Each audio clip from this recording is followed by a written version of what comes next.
Que Dieu te bénisse, que sa faveur, sa grâce demeure sur toi. C'est ton serviteur, votre humble serviteur, Ange Josaphat, fils du Dieu vivant. Vous êtes béni de là où vous êtes. Écoutez, je ne vais pas tarder, je ne vais pas mettre trop de temps. Je vais donner un message brief. Écoutez, si je peux donner un thème à ce message, c'est euh, est-ce qu'un enfant de Dieu, né de nouveau, puisse ou bien peut véritablement écouter des musiques mondaines? Et quelles sont les conséquences qui sont liées à cela? I repeat again, je répète encore. Euh, Est-ce qu'un enfant de Dieu peut écouter des musiques mondaines? Et quelles sont ces conséquences qui sont liées à cela? Gloire à Dieu. Écoutez, j'ai fait quelques petites recherches et tout. Euh, La définition de la musique. La musique est une activité. La musique est un art culturel qui vise à concilier son et silence. Amen. La musique est un art qui vise à concilier son et silence. Est un art culturel qui vise à concilier son et silence. Gloire à Dieu. Et dans cet art-là, plusieurs personnes sont poussées à pouvoir véritablement chanter, à pouvoir faire de la musique. Gloire à Dieu. Et les païens, précisément, ceux qui ne connaissent pas encore le Seigneur, lorsqu'ils doivent faire ce art, lorsqu'ils doivent chanter, lorsqu'ils doivent exercer cela, ils sont soit poussés par des émotions, ils sont poussés par des sentiments et par des sensations. Ils sont soit poussés peut-être par la peur. Soit une personne, lorsqu'il a peur, il peut faire sortir, ou bien il peut chanter. Et son chant, sa musique a été inspirée par la peur. Soit il y a quelqu'un qui était triste, il était véritablement triste et et cette tristesse-là, pour ne pas dire cette tristesse-là, l'a inspiré. Cette tristesse-là a fait enfanter en lui des écrits et il a pris cela, il a chanté, il a fait une musique. Il y a des personnes qui sont poussées peut-être par la culpabilité. Ils sont poussés peut-être par l'amour. Nous voyons qu'il y a beaucoup de musiques mondaines, mais qui sont poussées par un amour. Et ils chantent l'amour qu'il a vis-à-vis d'une personne. Ou bien ils chantent la peur qu'il avait. Ils chantent l'angoisse qu'il avait. Ils chantent les difficultés qu'il a vécues. Donc ils sont poussés par des situations qu'ils ont eu à vivre. Et dû à cela, ils extériorisent cette situation-là en chantant. Gloire à Dieu. Il y a d'autres aussi qui sont poussés par des esprits maléfiques, des esprits démoniaques. Et ces esprits-là les poussent à pouvoir chanter. Gloire à Dieu. Écoutez, la musique est un rythme, ou bien est un rite vraiment très, très, très spirituel. Dans un funérail, on chante, on danse. À l'église, tu vas voir que les gens vont chanter, ils vont danser. Même à la mosquée, souvent les gens chantent. Et au mariage, les gens chantent. Aux anniversaires, les gens chantent. Partout, on chante. Pourquoi? Parce que le chant a un pouvoir fort et puissant dans le monde spirituel. Quelqu'un me suit bien. Et donc, ceux qui chantent dans le monde, ils sont poussés, mais poussés par les sensations. Ils sont poussés par leurs émotions. Ils sont poussés parce qu'ils ressentent, parce qu'ils ont vécu. Donc, dû à leur vécu, dû à ce qu'ils ont ressenti, ils font sortir des chansons. Ils font chanter des musiques et consorts. Gloire à Dieu. Je décale un peu, je vais vers un enfant de Dieu. Mais pour un enfant de Dieu qui craint le Seigneur, qui connaît la parole de Dieu, lorsqu'il fait sortir, mais lorsqu'il chante, il ne chante pas à cause forcément de ses vécus, il chante par l'Esprit de Dieu.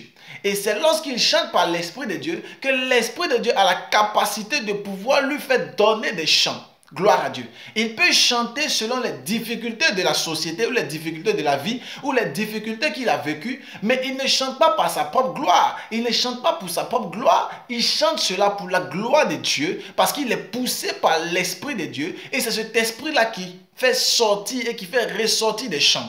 Lorsque nous lisons dans le livre de 1 Samuel, nous voyons qu'il y a une dame qui s'appelle Anne. Et Anne était en train de chanter. Elle chantait les difficultés qu'elle avait vécues. Du fait qu'elle n'arrivait pas à avoir d'enfants, elle chantait. Mais elle ne chantait pas pour sa propre gloire. Elle ne chantait pas poussée par un esprit démoniaque. Elle ne chantait pas parce qu'elle était tellement dans les difficultés. Elle chantait, mais cela était poussé par l'Esprit de Dieu qui la poussait à pouvoir chanter. Nous constatons ce psalmiste du nom de David qui passait son temps également à chanter. Et la Bible dit que lorsqu'il chantait, des choses glorieuses se passaient. Il avait la capacité de pouvoir jouer à la harpe et de pouvoir chasser les esprits. La Bible dit dans 1 Samuel que David avait la capacité de jouer à la harpe et chasser les mauvais esprits qui étaient dans la vie de Saül. Gloire à Dieu. Donc, celui qui chante par l'Esprit de Dieu, celui qui chante dans le Seigneur, il chante pour l'Esprit de Dieu, il chante par l'Esprit de Dieu, mais pour donner gloire à Dieu. Quelqu'un suit ce que je suis en train de dire. Je vais te dire simplement que lorsque tu es enfant de Dieu, lorsque tu chantes, tu ne chantes pas pour ta propre gloire, tu ne chantes pas pour t'enorgueillir, mais tu chantes pour donner gloire à Dieu. Et ce chant-là est poussé par l'Esprit de Dieu. Et donc ça ne peut que faire du bien à celui qui écoute. Ça ne peut que faire du bien à l'auditeur. Écoute-moi, on rebascule du côté. Lorsqu'on arrive dans le monde, tu vois que les personnes chantent selon leurs émotions, chantent selon leurs difficultés et consorts. Et la question qu'il faut se poser, c'est qu'est-ce qui est caché derrière ces chants? La vraie question, c'est qu'est-ce qui est caché derrière ces chants? Écoute, derrière chaque musique mondaine, derrière chaque chant, est caché un esprit. Soit un esprit de lourdeur, soit un esprit de mort, soit un esprit maléfique, soit un esprit de stérilité. Et simplement en fredonnant ce chant, en écoutant ce chant-là peut te posséder et ce chant-là peut briser ta destinée. Pourquoi? Parce que celui qui était dans les chants, l'homme qui chantait n'est pas forcément démoniaque. C'était un homme païen qui ne connaît pas le Seigneur, mais qui était en train de chanter. Mais il chantait selon son amertume. Il chantait selon sa peur. Il était en train de dormir un jour. Et sûrement, il a vu des choses. Et il a commencé à écrire, il a commencé à chanter. Il a chanté selon ses peurs. Mais ce qu'il ne sait pas, c'est que derrière les peurs était caché un esprit de mort. Ce qu'il ne sait pas, c'est que derrière les peurs était caché un esprit maléfique. Et cet esprit-là va maintenant animer la chanson. Et cet esprit-là va se cacher derrière les chansons, derrière les chants, dans le but de pouvoir posséder certaines personnes, dans le but de pouvoir effrayer certaines personnes. Écoute-moi, excellent enfant de Dieu. Il arrive un moment dans ta vie, à cause de seulement le fait que tu aies écouté une musique, à cause du fait que tu aies écouté une chanson, ta vie a été désastreuse, ta vie a été à dégringoler. Tu as commencé à avoir peur, tu as commencé à prendre peur, tu ne te rends pas compte, tu ne sais pas. Mais simplement le fait que tu aies écouté, simplement le fait que tu aies écouté la musique mondaine là, tu as commencé à prendre peur. Il y a des difficultés, des blocages. Écoute-moi, ce n'est pas de ta faute, c'est la musique que tu as écoutée. C'est ce que tu as entendu. Ce que tu as écouté. Regarde, pendant que je suis en train de parler, Dieu ouvre mes yeux et il me parle également des films. Mais je crois en ce qu'on va détailler cela une autre fois. Je parle de la musique. Il y a des esprits qui sont cachés derrière cette musique-là et ces esprits-là possèdent. Pourquoi? Parce que celui qui a fait sortir la musique était sous l'inspiration et sous la tutelle d'un esprit démoniaque. Et donc, sachez mes frères et sœurs, sachez mes proches que toute personne qui entre vraiment dans la musique et qui commence à chanter est inspirée. Mais il est inspiré par quoi? Soit il est inspiré par Dieu, soit il est inspiré par le diable, ou soit par les émotions. Mais derrière les émotions sont cachés un esprit qui va accompagner ces émotions-là. Il y a des personnes qui chantent, des personnes dans le monde, qui chantent parce qu'ils sont en joie. Il est en joie simplement parce que peut-être il a eu la promotion, ça lui a donné une envie de pouvoir écrire. Il a commencé à chanter. Mais il y a un esprit qui est caché. Il y a un esprit qui est caché. Il y a un esprit qui est caché. Il y a quelqu'un, lui, il est amoureux de sa femme. Eh bien, elle est amoureuse de son homme. Elle a commencé à chanter des chants d'amour. Tu commences à écouter Princess Lover et consorts. C'est bon, ça te rend bien. Mais écoute-moi, ça va te pousser à tomber amoureux de la mauvaise personne. Pourquoi? Parce qu'il y a un esprit qui est caché. Et ça va te pousser à pouvoir tomber amoureuse, ou bien tomber amoureux. Et tu vas tomber amoureux de la mauvaise personne. Et cette mauvaise personne-là va détruire ta destinée. À cause de ce que tu as écouté. À cause de ce que tu as écouté. Écoute, même les écrits, même quand tu écris, souvent les écrits sont possédés. Parce que la personne qui écrit selon ses pensées. Et si l'Esprit de Dieu ne t'anime pas, les pensées qui sortiront de ta tête et que tu seras en train d'écrire seront des pensées sataniques sans que tu ne le saches. Tu vas penser que ce sont des écrits bénéfiques pour que tu puisses les chanter. Mais en réalité, les écrits même qui sortent de ta bouche sont véritablement démoniaques et sataniques. Il y a des tests. Lorsque j'étais dans le monde et que je commençais à venir à Christ, que j'écoutais, et que mes yeux s'ouvraient et que je comprenais que c'était des textes démoniaques. Je ne veux pas citer le nom de quelqu'un, mais je connais. Ce monsieur-là, il porte toujours des raies noires. Et il chante. C'est rare, très rare. Presque jamais tu vas voir qu'il a enlevé ses raies. Il chante. C'est un rappeur français. Et lorsqu'il chante, écoute très bien ces textes. C'est terrible. C'est terrible. C'est terrible. Il dit, il dort avec le diable. Mais je pense bien que lorsqu'il écrit cela, peut-être il ne se rend pas compte. Mais soit peut-être l'artiste de pas que ça ne m'intéresse pas. Mais, et ses auditeurs, ceux qui l'écoutent, quel esprit qui anime la musique? Quel esprit les suit? Ceux qui écoutent, ceux qui fredonnent. Je suis le fan de tel. Donc je commence à écouter la musique mondaine de tel. Donc il fredonne cette musique-là. Il est dans la douche, il est en train de se laver, il fredonne. Mais qu'est-ce que tu attires? Tu attires un esprit démoniaque sur toi. Je vous donne un enseignement ce matin. Bien selon l'heure que vous me regardez. Je vous donne un enseignement. Tu attires un esprit. Voilà pourquoi la Bible dit. Écoutez-moi très bien ce que la Bible dit. La Bible dit dans Ephésiens 5, à partir du verset 18. Non, à partir du verset 19, excusez-moi. La Bible dit, entretenez-vous par des psaumes, par des hymnes, par des cantiques spirituels, chantant et célébrant de tout votre cœur les louanges du Seigneur. Ah. Mais avant même d'arriver à là, je vais parler des conséquences en une minute. Les conséquences. Avant d'arriver à ce test, je vais te parler des conséquences. Regarde. Du fait que tu seras en train d'écouter les musiques païennes, les musiques mondaines, qu'est-ce qui va t'arriver? Tu vas commencer à dégringoler.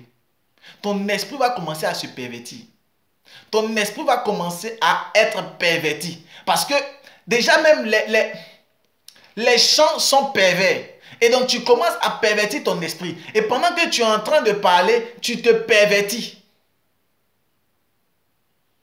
Tu te pervertis. Parce que tu parles. La Bible dit la mort et la vie sont au pouvoir de notre langue. Et tu es en train de déclarer, pendant que lui il chante, tu chantes également. Donc tu pervertis ton esprit, tu pervertis ton corps, tu pervertis ton âme, tu pervertis ton âme. Tu pervertis ton corps, ton esprit, tu te pervertis.